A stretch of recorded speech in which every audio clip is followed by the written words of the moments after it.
It's Friday, August 9th. A lot of things are happening. But as far as what I want to comment on, 2013. Let's see.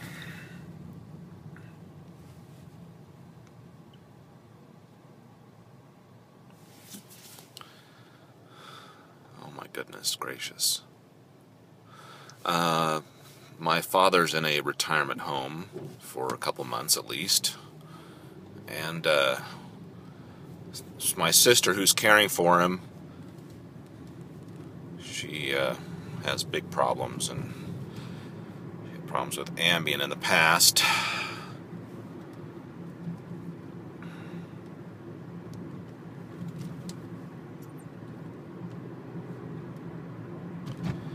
And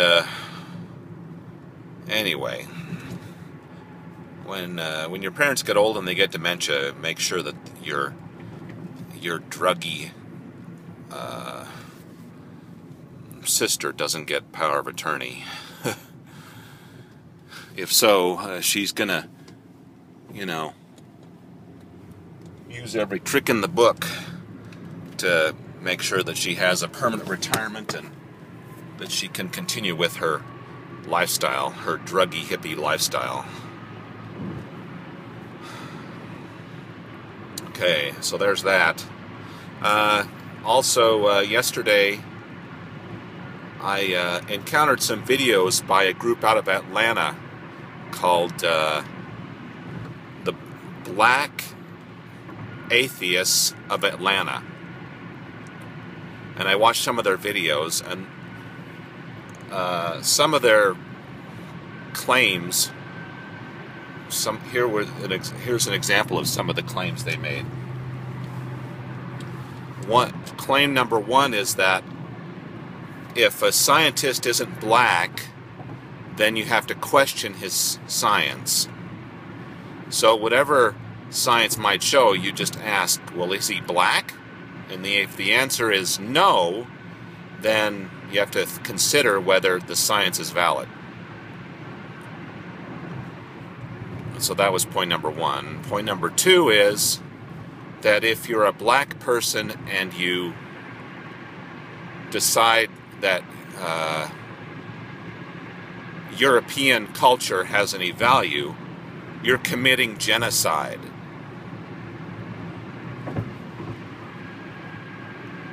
And then point number three is that if you're a black person who's an atheist and you go to a regular atheist meeting, you might be the only black person there, and therefore you'll feel like, quote unquote, your people are not there and that you're just alone. Okay. Now I have to bear in mind that these comments came from a group that's out of Atlanta, Georgia. And there's something about the South in America where people just kind of perpetually have their heads up their asses just a little bit, even when they're nice. The personality of people is just a little. There's always a certain level of pomposity and anal retentiveness in the background, under the surface, everywhere you go. It's all pervasive. Well, I lived in Texas for a year and a half, and I felt it.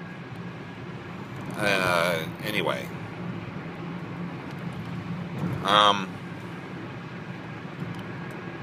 So if you were a black person, living in Atlanta, I guess I can understand how you might want to feel that if a scientist isn't black, then anything he says is bogus.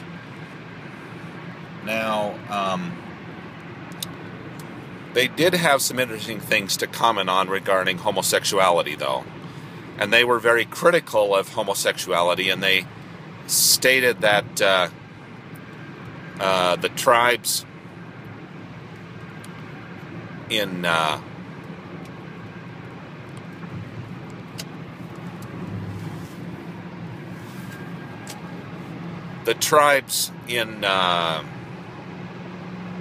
Africa, there's no homosexuality in those tribes. And they said that homosexuality was kind of either either you're not born with it, or it was a choice, or stuff like that. Now, my view on this subject has been evolving over time. You know, I had a gay uncle who died of AIDS, and he nevertheless had a family, a heterosexual family, who he essentially betrayed. But maybe his wife was too ultra-Mormon, so maybe she drove him away. You know, maybe she could have met him in the middle by leaving Mormonism and, you know, tossing off her garments and not following Spencer Kimball's advice on oral sex, against oral sex.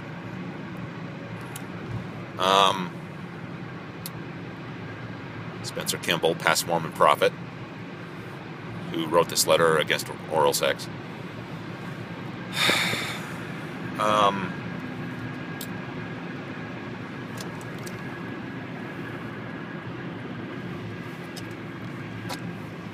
So I can, you know, that's kind of that. And then I have a gay nephew, and I see the selfish, permanently childhood, idiotic life, shallow life that he leads. And also how he and his friends readily accepted a convicted pedophile who abused 12 to 18-year-olds in the Scout program. When he got out of prison, oh, he was just welcomed back. Oh, hey, guy, how's it going? Oh, let's be your friend. Yeah, convicted pedophile.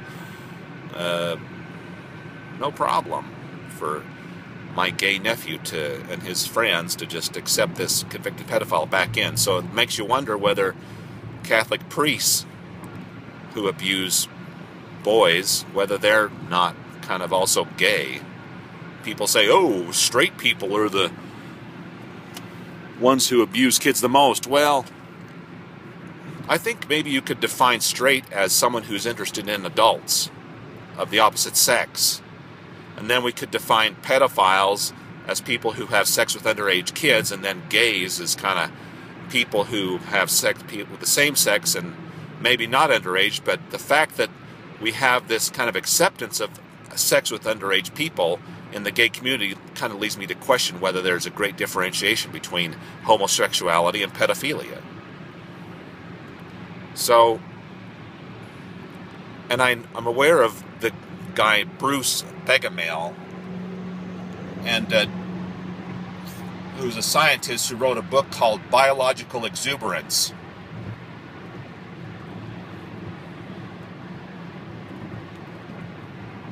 Talking about how there's a bunch of gay animals.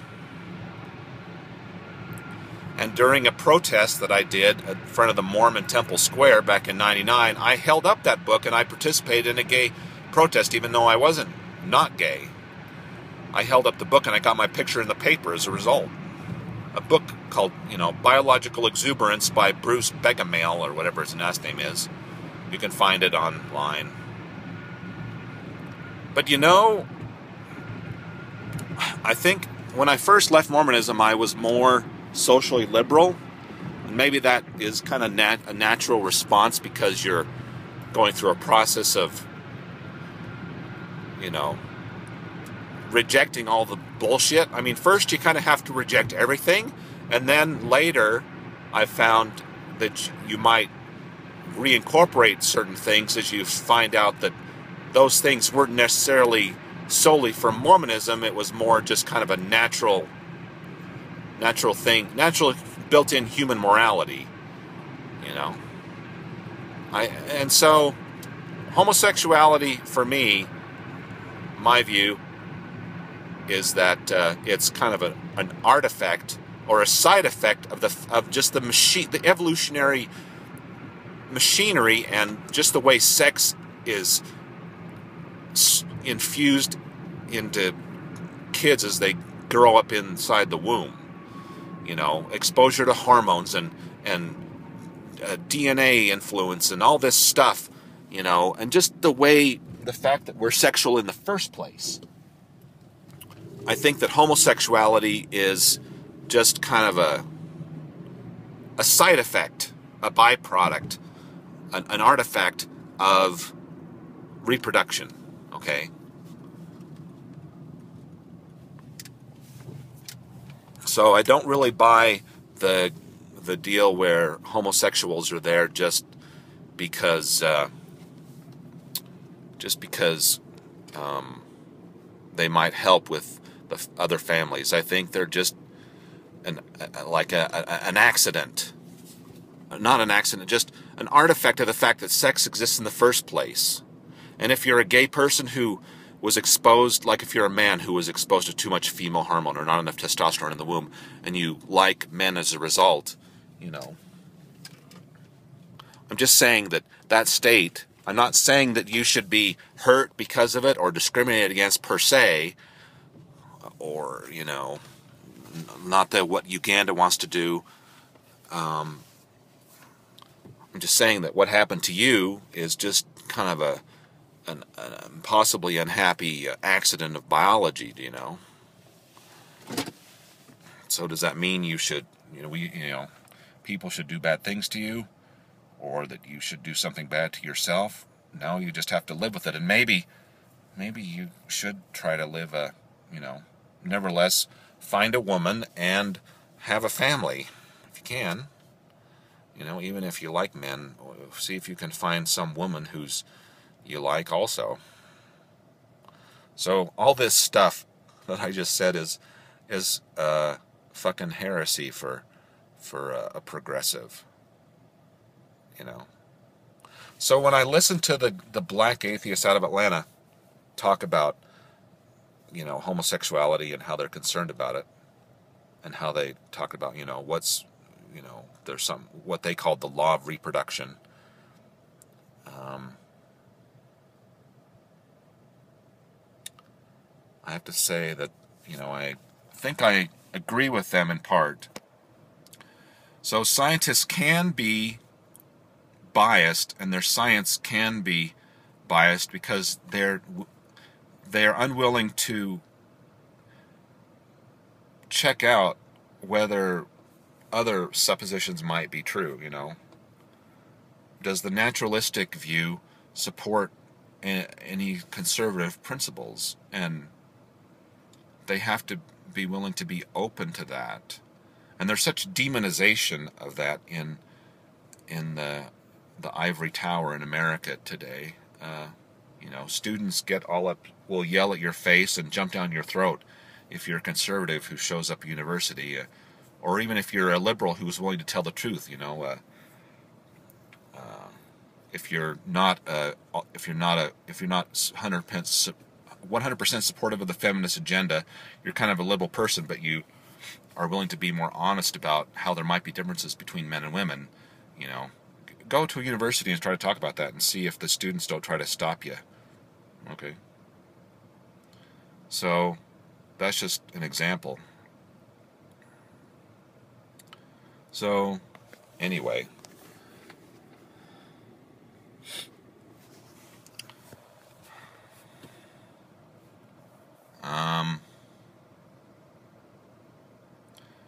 okay, so there isn't black and white science so much. It's more,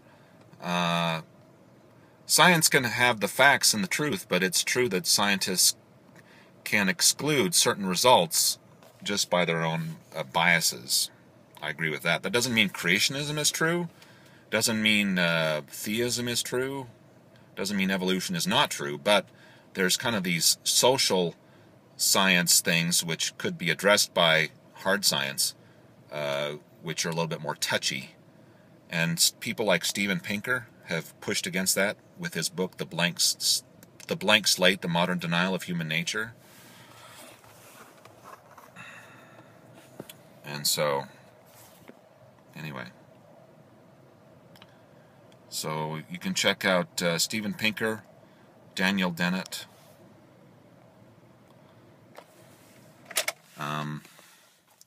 Richard Dawkins, Sam Harris, Christopher Hitchens, Sean Carroll, Massimo Pigliucci,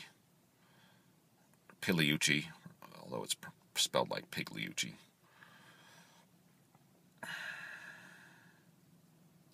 And as far as conservative atheists go, I don't agree with their economics, and I don't think that everything Obama does is automatically suspicious. But on the other hand, hearing from them leads me to give a little bit of more credence to George W. Bush and his neocon administration. Maybe they were fools in how they did Iraq, but I kind of agree with Hitchens in that maybe there was some justification for going if Saddam was doing a very good job indeed of pretending to have weapons of mass destruction. So there's that. So anyway, that's the situation. That's what my thoughts are after finding the Black Atheists of Atlanta. And then as far as family members go who are crazy, just don't let them get control over you. And when they do, you have to remove their means of support, their levers, remove their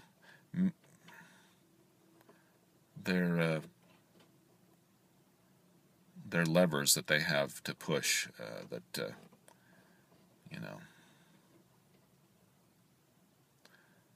Anyway, that's why there's also problems in America with